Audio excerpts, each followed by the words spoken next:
Hello, boys and girls. This is Mr. So again. Welcome back for another lesson of biology. Today we're going through lesson 12 of chapter 13 about the ovum, 卵子. Before you start watching the video, please like and subscribe my channel, and also share your video to your classmates and remind them to do their revision at home. Let's start. Ovum, that means the female gamete, is actually important for sexual reproduction, 卵子啦. But where do they develop? Let's take a look.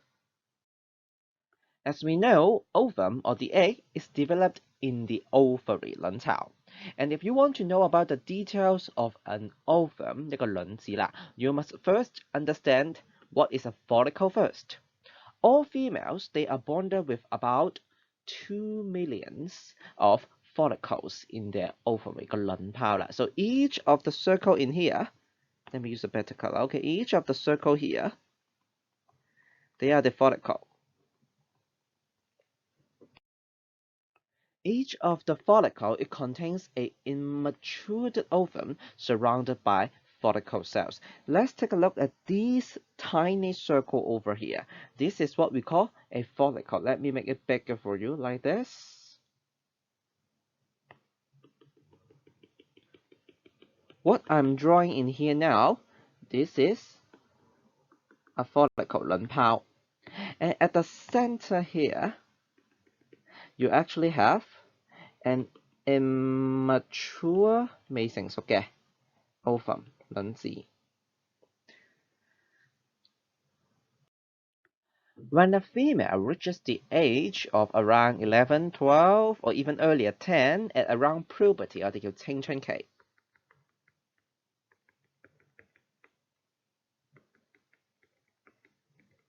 The ovary in their body, in the female body, will produce more and more female sex hormone. And this female sex hormone, they helps to stimulate the follicle to develop and become bigger, which also helps the ovum to become mature. At the age of puberty, if the female, she has a lot of female sex hormone, it is going to stimulate the follicles in her body to become fully mature, 成熟. And of course, with such a mature follicle, the ovum inside, it will also be very mature. 個卵子都會好成熟啦. And when the ovum is very mature, it can be released every 28 days at the day of ovulation, 排卵. So let's take a look at the picture over here. On the picture at the bottom left, this is actually showing you a mature follicle.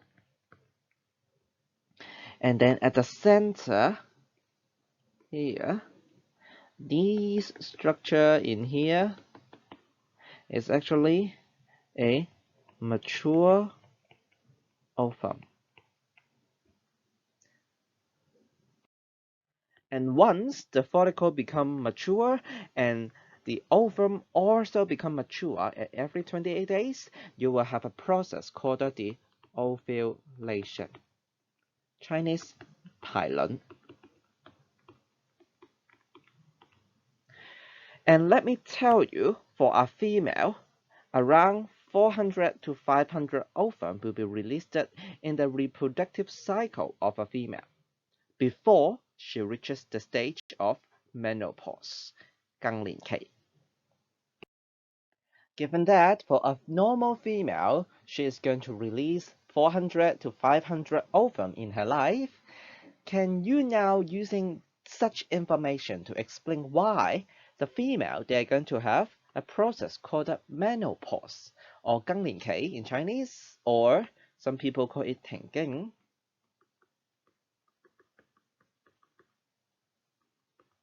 At around the age of 45 to 55, can you explain why?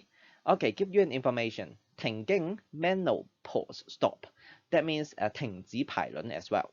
So you can answer these questions based on the number of ovum a female has and the number of times for them to do the ovulation 排卵啊，數下有幾多次，排到幾多年啦吧。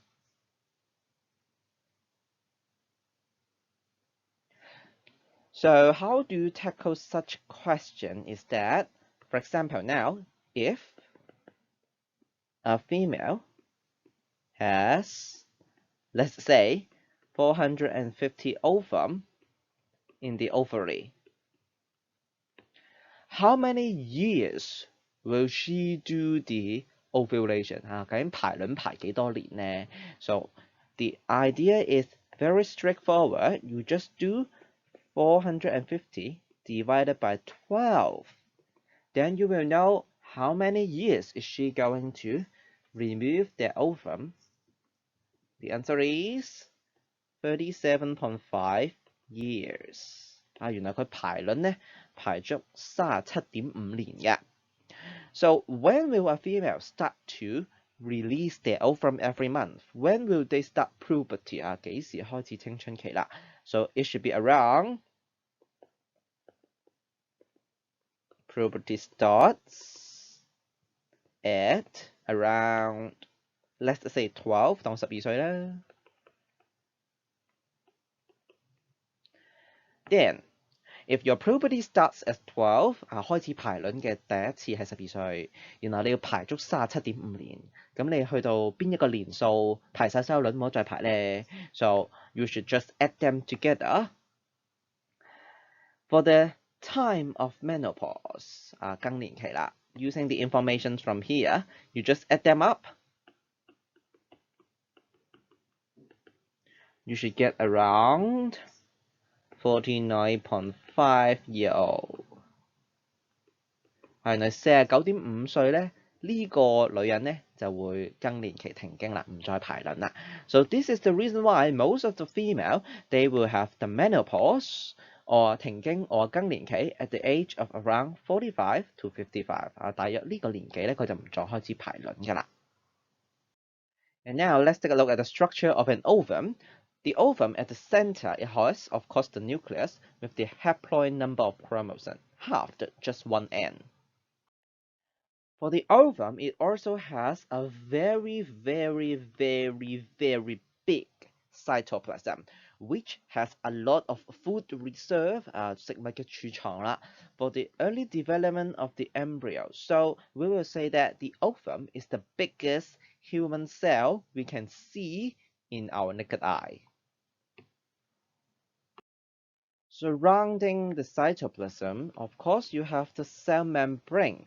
And on top of the cell membrane is actually surrounded by a layer called the jelly coat. This is the jelly coat in here in red that I'm shading. And the jelly coat in here, it serves to protect the ovum a little bit. That's it for the structure of an ovum and also the production of ovum. Alright, so now I'm going to ask you a questions why the females who are planning to get pregnant 懷孕 are not advised to go to Japan, especially after the nuclear leakage. 尤其係喺呢個核嘅泄漏福島嗰件事發生之後啦，點解呢？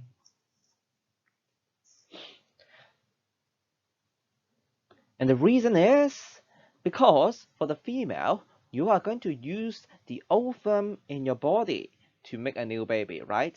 And the ovum are spending the time with you from the beginning of the day of your birth.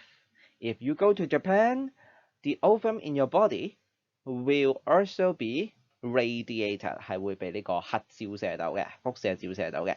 And therefore, they might have mutation, 有機會有突變㗎。It might damage your ovum in your body. So if you get pregnant later on, your damaged ovum or mutated ovum 突變咗嘅卵子咧， they will carry some problem or damage to your baby. So this is not advised to do that.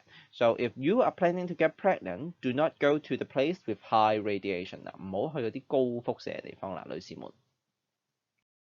Please also go to page 11 of your textbook and finish the MCQ over there. That's it for this lesson. I hope you enjoy it. Please like and subscribe my channel. Share your video to your classmate. I will see you in the next lesson. Bye bye.